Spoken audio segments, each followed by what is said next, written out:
Hello dear students, welcome है, स्वागत है एक बार फिर से आप सभी का आपके अपने यूट्यूब चैनल एक प्रयास कोचिंग पर। कैसे हैं आप सभी लोग? आई होप सभी लोग बढ़िया होंगे, मस्त होंगे एकदम, और अच्छे तरीके से अपने एग्जाम की तैयारी कर भी रहे होंगे। तो जैसा कि आप सभी को पता है, हम लोग एक प्रयास कोचिंग यूट्यूब चैनल पर स्टैटिक जीके का जो पार्ट है उसकी एक सीरीज लेकर हम लोग चल रहे हैं। तो आपके एग्जाम में स्टैटिक जीके एक महत्वपूर्ण रोल निभाती है सिलेक्शन में। तो स्टैटिक जीके का हम लोग यहाँ पे डिटेल में डिस्कशन कर रहे हैं। स्टैटिक जीके में हमने शुरुआत की है सबसे पहले इंडियन आर्ट एंड कल्चर, भारतीय कला व संस्कृति से। तो हम अपनी कला और संस्कृति के बारे में सबसे पहले पढ़ रहे हैं, इससे अच्छी बात और क्या हो सकती है। तो हम लोगों ने अभी तक डिस्कस किया है हमारे जो वाद्य यंत्र हैं, जो म्यूजिकल इंस्ट्रूमेंट्स हैं और उनके जो प्लेयर्स हैं, उनके जो वादक हैं, उनके बारे में ट्रिक के साथ हमने उनको डिस्कस किया है। इसके बाद हमने दूसरी वीडियो जो बनाई है वो बनाई है क्लासिकल डांस, शास्त्रीय नृत्य। शास्त्रीय नृत्य का इतिहास क्या रहा है, उसके एविडेंस कौन कौन से हैं, तो उनके बारे में हम लोगों ने डिस्कस किया था लास्ट वीडियो में, जिसका लिंक नीचे डिस्क्रिप्शन में मिल जाएगा, जाइए उसको जाकर देखिए अभी सभी लोग। और उसके बाद हम लोगों ने पढ़ा था भरतनाट्यम, जो तमिलनाडु का डांस है। भरतनाट्यम के बारे में डिटेल से हमने पढ़ा था। उसके बाद हमने कुचिपुड़ी, आंध्र प्रदेश का जो नृत्य है, उसके बारे में पढ़ा था। उसके बाद हम लोगों ने पढ़ा था किसके बारे में, हमने कथकली, जो केरल का नृत्य है, उसके बारे में हम लोगों ने पढ़ा था। आज की वीडियो में हम लोग जो बचे हुए 5 शास्त्रीय नृत्य हैं उनके बारे में पढ़ेंगे। चलिए बिना समय को व्यर्थ किए हम लोग शुरू करते हैं अपनी इस क्लास को। आज का जो हमारा पहला टॉपिक होगा, पहला जो हमारा डांस होगा, पहला डांस है उड़ीसी। सबसे पहला जो डांस है वो कौन सा है? उड़ीसी।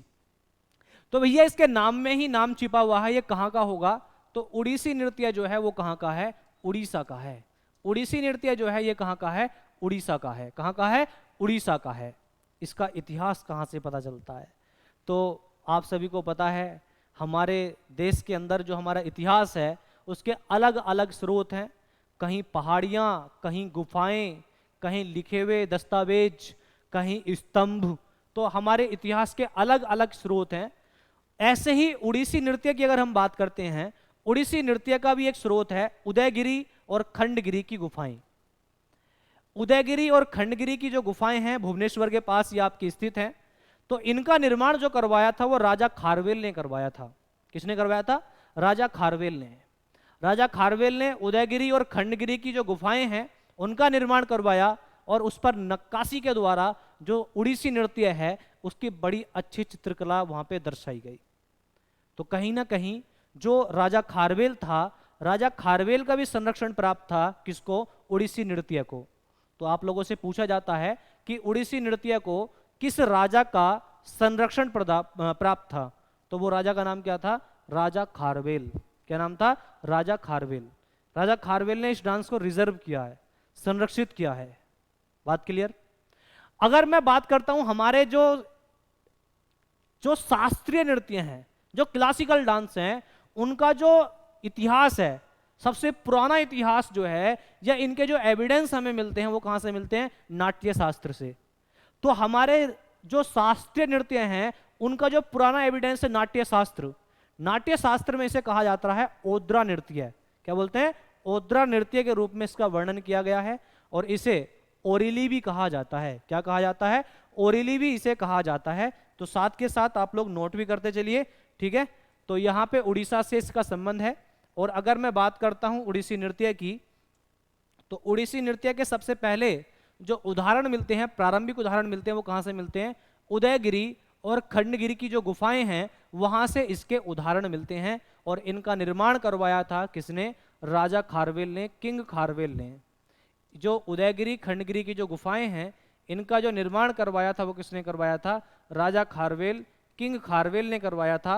और राजा खारवेल ने ही संरक्षण प्रदान किया है किसको? उड़ीसी नृत्य को।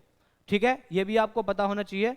ये आपसे पूछा जाए कि उड़ीसी नृत्य को किस राजा ने संरक्षण प्रदान किया, तो आपका आंसर क्या होगा? राजा खारवेल। क्या आंसर होगा?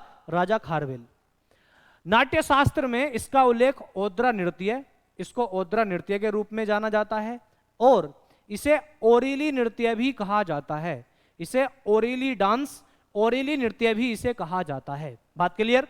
जो उड़ीसी नृत्य है, उड़ीसी नृत्य को मेरे साथियों ओद्रा नृत्य, ओद्रा डांस, साथ में ओरिली डांस, ओरिली नृत्य भी इसे कहा जाता है।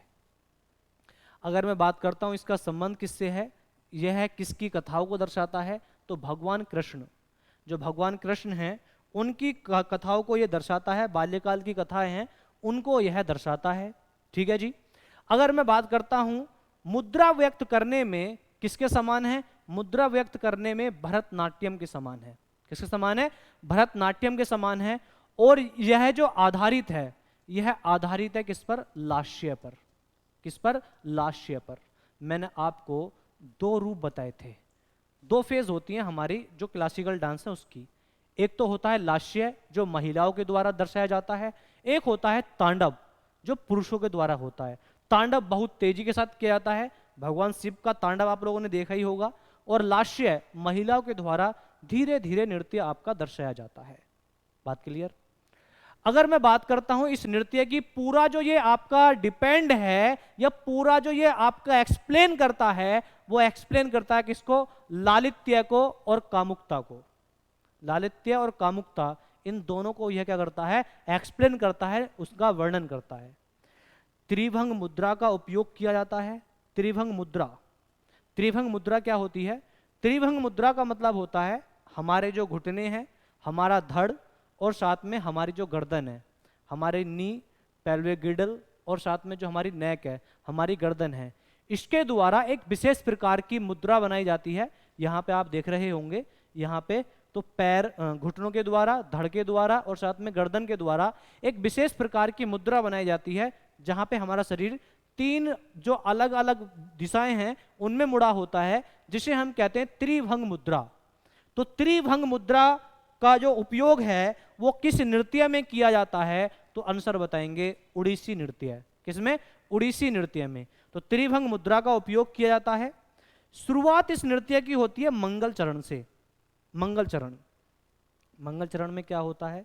मंगल चरण में जो नर्तक होता है या नर्तिका होती है, डांसर जो होता है, वो धरती माता को पुष्प समर्पित करता है। शुरुआत होती है पुष्प के समर्पण से। पुष्प समर्पित किए जाते हैं किसको? धरती माता को। तो पुष्प समर्पण से इसकी शुरुआत होती है और समापन जो होता है इसका वो कहां पर होता है? त्रिखंड मजूरा से होता है। ये छोटा होगा, त्रिखंड मजूरा। त्रिखंड मजूरा से, जहां पे नर्तक जो वहां पे दर्शक होते हैं उनका अभिवादन करके स्टेज से अपनी विदाई लेता है। तो त्रिखंड जो मजूरा है वहां से इस नृत्य का समापन होता है। अगर मैं बात करता हूं इस नृत्य की, तो यह नृत्य प्रतीक है किसका? जल तत्व का। किसका प्रतीक है? जल तत्व का प्रतीक है। ठीक है जी। तो इसका एक बार स्क्रीनशॉट सभी लोग ले लीजिए, इसका स्क्रीनशॉट ले लीजिए और इसको नोट कर लीजिए, नोट्स बना लीजिए अपने अच्छे करके। फिर हम बढ़ते हैं, आगे चलते हैं और आगे की बात करते हैं। आगे यहाँ पे हम लोग बात करेंगे जो हमारे उड़ीसी नृत्य है, इसके जो मेन कलाकार हैं, इसके जो मेन नर्तक हैं, मुख्य नर्तक हैं, उनके बारे में। तो मेन डांसर्स जो हैं इसके, उनमें नाम आता है गुरु पंकज चरण दास का। किसका? गुरु पंकज चरण दास। गुरु पंकज चरण दास। दूसरा नाम आता है गुरु कैलूचरण महापात्र। और गुरु कैलूचरण महापात्र जी जो हैं, इनके नाम की अगर हम बात करते हैं तो ये गुरु रहे हैं किसके? सोनल मानसिंह के। सोनल मानसिंह के गुरु रहे हैं। और साथ में यामिनी कृष्णा मूर्ति। कौन? यामिनी कृष्णा मूर्ति। यामिनी कृष्णा मूर्ति जिनका संबंध कुचिपुड़ी और भरतनाट्यम से है। यामिनी कृष्णा मूर्ति जिनका संबंध कुचिपुड़ी और भरतनाट्यम से है, इनके गुरु रहे हैं कौन? गुरु कैलूचरण महापात्र। बात क्लियर है? क्लियर है भाई? इसी प्रकार से सोनल मानसिंह, सोनल मानसिंह का संबंध भरतनाट्यम से है, भरतनाट्यम से है और साथ में किससे है? उड़ीसी नृत्य से है। भरतनाट्यम से है और किससे है? उड़ीसी नृत्य से है। इसके बाद नाम याद रखना है माधवी मुदगल। क्या नाम याद रखना है? माधवी मुदगल। किरण सहगल नाम याद रखना है आपको। यमुना सागर सुमन और सैरोन लेबोन, ये नाम आपको याद रखने हैं। इन सभी का संबंध किससे है? उड़ीसी नृत्य से है। तो आप इसका स्क्रीनशॉट ले लीजिए और यामिनी कृष्णा मूर्ति को याद रखेंगे। यामिनी कृष्णा मूर्ति के गुरु थे कौन? कैलूचरण महापात्र। इन दोनों के गुरु थे यामिनी कृष्णमूर्ति और सोनल मानसिंह, इन दोनों के गुरु थे कौन? कैरुचरण महापात्र। ठीक है जी, ये मैं समझता हूँ सभी को समझ में आ गया होगा। चलिए बढ़ते हैं आगे की ओर, चलते हैं आगे की ओर। और नेक्स्ट जो हम बात करने वाले हैं, हम लोग बात करने वाले हैं किसके बारे में? मणिपुरी नृत्य के बारे में। किसके बारे में? मणिपुरी नृत्य के बारे में। अगर मैं बात करता हूँ मणिपुरी नृत्य की, तो इसका जो इतिहास पता चलता है, तो इसका इतिहास अगर मैं पौराणिक इतिहास की बात करने लगूं, जो पुराना इतिहास इसका पता चलता है पौराणिक कथाओं से, सबसे पहले यह नृत्य जो आधारित था भगवान शिव और पार्वती जी के जो नृत्य है उन पर यह नृत्य आधारित था। अगर मैं मणिपुरी नृत्य की, अगर मैं पुराने इतिहास की बात करूं, पौराणिक कथाओं की बात करूं, तो गंधर्वों के द्वारा यह नृत्य शिव और पार्वती जी के नृत्य को दर्शाने के लिए किया जाता था। लेकिन जैसे ही 15वीं सेंचुरी में, 15वीं शताब्दी में वैष्णववाद आया। वैष्णववाद, दो संप्रदाय होते थे, शैव संप्रदाय और वैष्णव संप्रदाय। वैष्णव संप्रदाय मतलब जो भगवान विष्णु को मानते हैं। तो जैसे ही वैष्णव संप्रदाय आता है, तो वैष्णव संप्रदाय आने के बाद यह जो नृत्य है बाद में केंद्र बिंदु बन गया किसका? राधा और कृष्ण, उनकी कहानियों का। तो राधा और कृष्ण, इन दोनों की कहानियों को दर्शाने के लिए यह नृत्य किया जाता है। बात क्लियर है यहां तक? Any doubt? तो अगर मैं बात करता हूं मणिपुरी नृत्य की, तो यह वैष्णव संप्रदाय से संबंधित है। इसका संबंध किससे है? वैष्णव संप्रदाय से संबंध है इसका। पहले किसके लिए किया जाता था? भगवान शिव और पार्वती जी के लिए। लेकिन जैसे ही वैष्णव संप्रदाय आया, यह नृत्य पूर्ण रूप से बदल गया और इसके जो किरदार केंद्रीय विषय बने वो थे राधा रानी और कृष्ण भगवान। बात क्लियर यहां तक? रविंद्रनाथ टैगोर जी का संबंध भी इस नृत्य से माना जाता है, क्योंकि शांति निकेतन में इसको इन्होंने प्रचलित किया था। तो आप लोगों से पूछा जा सकता है कि रविंद्रनाथ टैगोर जी ने शांति निकेतन में कौन से डांस को प्रचलित किया? तो आपका आंसर होगा क्या?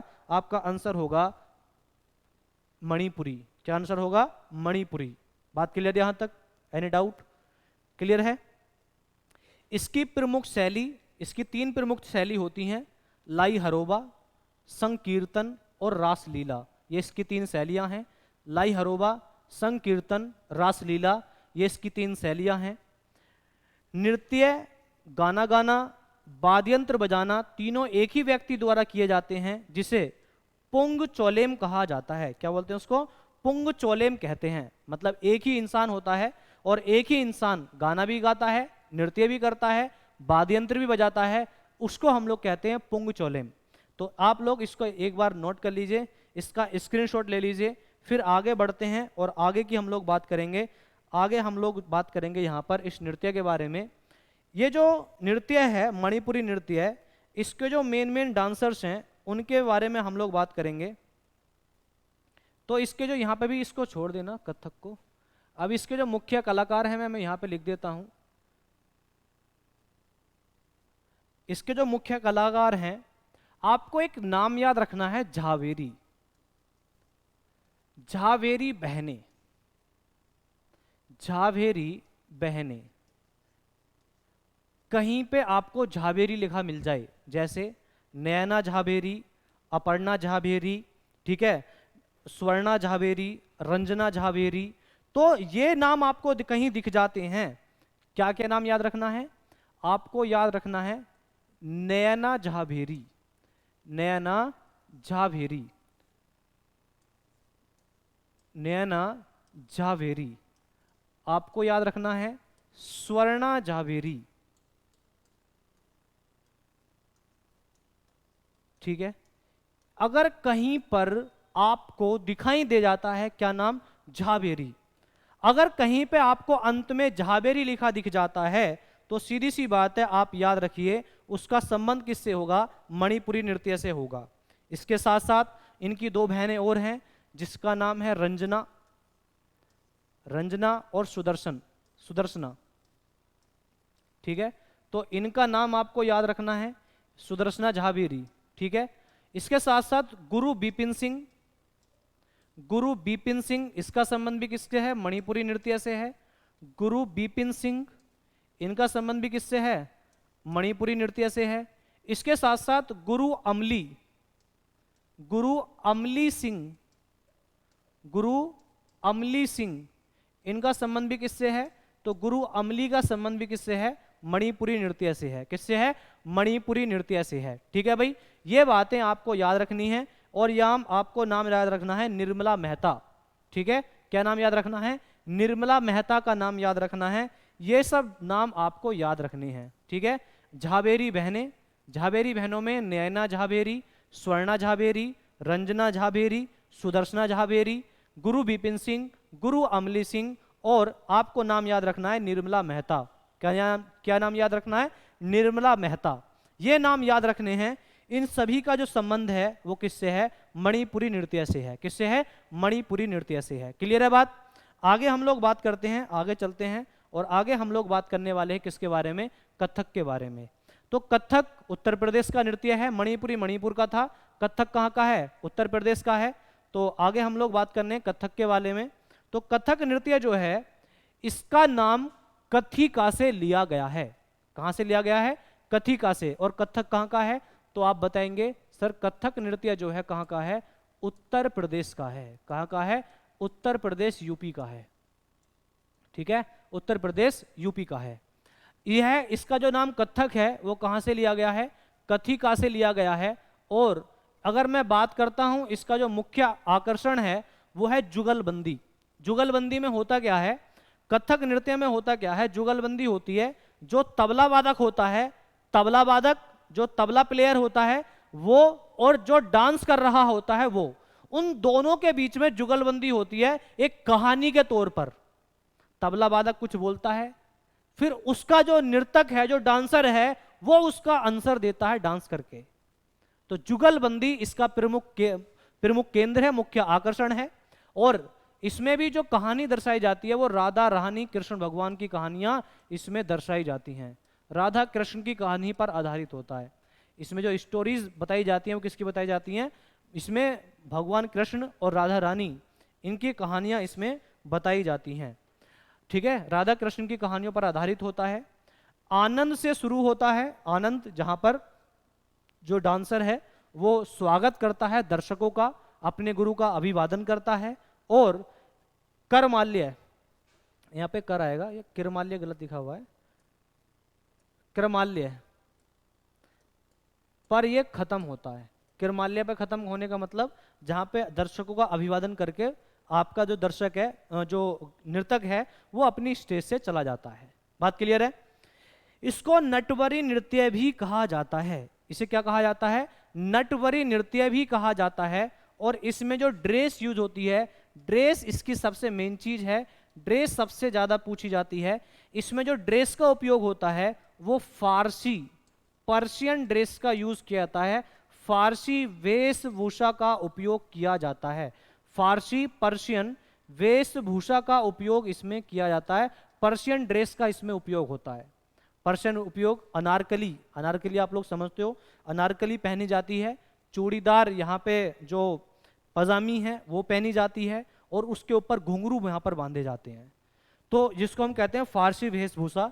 तो पर्शियन जो आपकी ड्रेस है उसका उपयोग इसमें किया जाता है, फारसी वेशभूषा का इसमें उपयोग किया जाता है। बात क्लियर है? तो ये सब कथक की अगर हम बात करते हैं, इसका स्क्रीनशॉट ले लीजिए कथक का। फिर हम बढ़ते हैं आगे की ओर। इसके जो मेन डांसर्स हैं उनके बारे में हम लोग बात करते हैं। मैं समझता हूँ स्क्रीनशॉट ले लिया होगा आप लोगों ने। इसके जो मेन डांसर्स हैं, इसके जो मुख्य नर्तक हैं, उनके बारे में हम लोग बात करें तो उनके नाम आप लोगों को याद रखने हैं। जिसमें सबसे ज्यादा नाम पूछा जाता है बिरजू महाराज। बिरजू महाराज का नाम याद रखना है, बिरजू महाराज। लच्छू महाराज, सितारा देवी, दमयंती जोशी, सूरत देव महाराज, अच्छन महाराज, नारायण प्रसाद, शोभा नारायण। ये आपको नाम याद रखने हैं। एक शब्द याद रख लीजिए, महाराज। महाराज जहां भी आएगा वो समझ जाइए उसका संबंध किससे है? कथक से है। जिसमें लच्छू महाराज, बिरजू महाराज, सूरत देव महाराज, अच्छन महाराज, नारायण प्रसाद, सितारा देवी, दमयंती जोशी, शोभा नारायण, इन सबका संबंध किससे है? कथक से है। सबका संबंध किससे है? कथक से है। तो इसका स्क्रीनशॉट ले लीजिए फटाफट। फिर बढ़ते हैं, चलते हैं आगे की ओर और अगले नृत्य के बारे में बात करते हैं। अगला डांस कौन सा है हमारा? नेक्स्ट है हमारा मोहिनी अट्टम। कौन सा है? मोहिनी अट्टम। मोहिनी अट्टम कहाँ का है? केरल का। लिख लीजिए, मोहिनी अट्टम कहाँ का है? केरल का। और मोहिनी अट्टम की अगर हम बात करें, मोहिनी अट्टम का जो अर्थ होता है मेरे प्यारे साथियों, इसका जो मतलब है मोहिनी, मोहिनी का मतलब होता है सुंदर स्त्री। आप लोगों ने विष्णु भगवान के जो स्त्री रूप है उनका नाम सुना होगा, मोहिनी रूप। भगवान विष्णु जिनका स्त्री अवतार जो था मोहिनी अवतार, तो उनकी कथाएं इस नृत्य के द्वारा प्रदर्शित की जाती है, मोहिनी अट्टम के द्वारा। तो मोहिनी का मतलब होता है सुंदर स्त्री, और अट्टम, जो अट्टम शब्द है, अट्टम शब्द का मतलब होता है नृत्य। अट्टम शब्द का मतलब क्या होता है? नृत्य। तो मोहिनी का मतलब होता है सुंदर स्त्री, सुंदर स्त्री, ब्यूटीफुल व्यूमेन, सुंदर स्त्री। जो भगवान, मोहिनी का नाम, मोहिनी क्या है? भगवान विष्णु का जो स्त्री रूप है, स्त्री अवतार है, वो फीमेल जो अवतार था भगवान विष्णु का, वो है मोहिनी। और मोहिनी का मतलब होता है सुंदर स्त्री, मतलब सुंदर स्त्री के द्वारा नृत्य किया जाता है। और इस नृत्य की जो विशेषता है वो ये है कि यह एकल नृत्य है। कौन सा है? एकल नृत्य है, मतलब सिंगल पर्सन इसमें डांस करता है, एक अकेला इंसान इसमें डांस करता है। Single person can dance only. इस नृत्य में केवल एक ही इंसान है जो डांस करेगा। तो मोहिनीअट्टम केरल का नृत्य है। और अगर मैं इसकी बात करता हूं तो मोहिनी का मतलब होता है सुंदर स्त्री, अट्टम का मतलब होता है नृत्य जो सुंदर स्त्री के द्वारा प्रदर्शित किया जाता है। पहले यह नृत्य केवल स्त्रियों के द्वारा होता था, अब इसमें पुरुष भी भाग ले लेते हैं, पुरुष भी इस नृत्य को कर लेते हैं। लेकिन इसकी विशेषता यह है कि केवल एक ही इंसान इस नृत्य को प्रदर्शित करेगा। अगर मैं मोहिनीअट्टम की बात करता हूं तो यह आपको नोट करना है व्यवहार माला। व्यवहार माला जो हमारा एक प्राचीन ग्रंथ है, व्यवहार माला क्या है? एक हमारा प्राचीन ग्रंथ है। तो प्राचीन ग्रंथ के अंदर जो ओल्ड ग्रंथ है हमारा व्यवहार माला, व्यवहार माला के अंदर भी मोहिनी अट्टम का वर्णन किया गया है। और उसमें बताया गया है कि मोहिनी अट्टम जो डांस है वो भगवान विष्णु का जो स्त्री रूप था, भगवान विष्णु का जो स्त्री रूप था उसमें जो नृत्य किया गया है उस पर आधारित है। मतलब जो भगवान विष्णु का जो फीमेल अवतार था, जो फीमेल अवतार था मोहिनी, उसमें जो सुंदर डांस किया है उसको दर्शाने के लिए किया जाता है मोहिनी अट्टम। बात समझ में आई? एकल नृत्य है, सिंगल इंसान द्वारा किया जाता है। इसको आप नोट कर लो फटाफट, है ना? इसको नोट कर लो। व्यवहार माला क्या है? हमारा एक प्राचीन ग्रंथ है, और प्राचीन ग्रंथ में भी मोहिनी अट्टम का वर्णन किया गया है। बात क्लियर है? ये मैं समझता हूँ सभी को समझ में आ गई होगी बात, ये नोट कर ली होगी आप सभी लोगों ने। तो अगर हम बात करते हैं मोहिनी अट्टम, केरल का एक भारतीय शास्त्रीय नृत्य है, केरल का महिलाओं द्वारा प्रस्तुत किया जाता है, लेकिन आज के समय पुरुष भी इसको प्रस्तुत कर सकते हैं। यह नृत्य है सफेद कसाबू साड़ी, बालों में मुजरा लगा, बालों में जो बोलते हैं ना चमेली के फूल, बालों में चमेली के फूल लगाए जाते हैं। तो आप वाइब ले सकते हो, है ना? सुन के ही वाइब ले सकते हो आप लोग। बालों में चमेली के फूल लगाए जाते हैं और सफेद कसाबू साड़ी पहनकर यह नृत्य किया जाता है, मतलब ये इसकी ड्रेस है। और सफेद कसाबू साड़ी का संबंध किससे है, कौन से राज्य से, ये पूछा जाए तो आप आंसर बताओगे केरला, केरल से है। किससे है? केरला, केरल से है। तो सफेद कसाबू साड़ी पहनकर यह नृत्य किया जाता है। किसको बताता है यह नृत्य? तो यह नृत्य भगवान विष्णु का जो स्त्री नृत्य है उसके बारे में यह वर्णन करता है। वायु तत्व का प्रतीक है यह नृत्य। किसका प्रतीक माना जाता है? वायु तत्व, जो आपका एयर एलिमेंट है उसका प्रतीक इसको माना जाता है। ठीक है, तो नोट कर लीजिए इसको भी जल्दी, फटाफट स्क्रीनशॉट ले लो या नोट कर लो। फिर बढ़ते हैं, चलते हैं आगे की ओर। इसके जो मेन डांसर्स हैं उनके बारे में हम लोग डिस्कस करते हैं। तो इसके जो मेन डांसर्स हैं, मुख्य जो इसके डांसर हैं, उनके बारे में अगर हम बात करते हैं तो सुनंदा नायर, नाम याद रखना आपको, सुनंदा नायर, कलामंडल छेबती, कल्याणी अम्मा, एक नाम और याद रह गया यहाँ पर, कल्याणी अम्मा, कल्याणी अम्मा, ठीक है, माधुरी अम्मा, कल्याणी अम्मा, ये नाम आपको याद रखना है। जयप्रभा मेनन, भारती शिवाजी, अच्छा कल्याणी अम्मा नीचे लिखा हुआ है, ठीक है कोई बात नहीं, कल्याणी अम्मा नीचे लिखा हुआ है, कल्याणी अम्मा और माधुरी अम्मा, ये नाम आपको याद रखने हैं। ठीक है भाई, ये नाम आपको पता होने चाहिए। आप इनका स्क्रीनशॉट ले लीजिए। और चलिए हम लोग बात करेंगे हमारा सबसे नया और हमारा लास्ट क्लासिकल डांस है उसके बारे में, जिसका नाम क्या है? सत्रिया। क्या नाम है? सत्रिया। सत्रिया कहाँ का है भैया? तो सत्रिया जो है असम का है। कहाँ का है? असम का। कहाँ का है? असम राज्य का शास्त्रीय नृत्य है और सबसे नया शास्त्रीय नृत्य है। हमारे जितने भी क्लासिकल डांस हैं, जितने भी शास्त्रीय नृत्य हैं, उन सभी में सबसे नया जो है वो कौन सा है? सत्रिया है। ठीक है जी। इस नृत्य की शुरुआत 15वीं शताब्दी में वैष्णव संत शंकर देव द्वारा की गई। आपसे पूछा जा सकता है कि शास्त्रीय नृत्य जो है वो शुरुआत उसकी किसने की थी? तो इसकी शुरुआत की थी वैष्णव संत शंकर देव द्वारा। ठीक है। यह नृत्य विष्णु भगवान की पौराणिक कहानियों पर आधारित है। जो शास्त्रीय नृत्य है किसके बारे में बताता है? तो भगवान विष्णु की जो पौराणिक कथाएं हैं उनके बारे में यह वर्णन करता है, उसके बारे में यह बताता है। यह नृत्य भक्ति आंदोलन से प्रेरित है। ये आपके लिए इंपॉर्टेंट है। आपसे पूछ सकता है कि कौन सा डांस है जो आपका भक्ति आंदोलन से आपका इन्फ्लुएंस्ड है? तो वो है आपका सत्रिया। बात क्लियर? पुरुष जब इस नृत्य को करते हैं तो उन्हें भांगी, और जब स्त्री करती हैं तो इसे सीमंगी कहते हैं। पुरुष जब करते हैं तो उन्हें भांगी, और जब स्त्रियां करती हैं तो उन्हें सीमंगी कहते हैं। इस नृत्य में असम के प्रचलित नृत्य ओजपाली और देवदासी का मिश्रण होता है। ये जो नृत्य है ओजपाली और देवदासी, इन नृत्य का क्या है? मिश्रण है। बात क्लियर है? तो ये सब बातें आपको याद रखनी है सत्रिया के बारे में। इसका स्क्रीनशॉट ले लीजिए फटाफट सभी लोग। और फिर हम लोग बात करेंगे इसके जो मेन डांसर्स हैं, मुख्य कलाकार हैं, उनके बारे में। तो इसके जो मेन डांसर हैं, इसके जो मुख्य कलाकार हैं, उसमें आपको नाम याद रखना है किसका? इसमें नाम याद रखना है परमानंद व्याख्यान का, गहन चंद्र का, श्रीमद शंकर देव, गुरु जतिन गोस्वामी, प्रभात शर्मा। ठीक है। ये 5 नाम याद कर लीजिए। इनसे ज़्यादा आपसे नहीं पूछा जाएगा।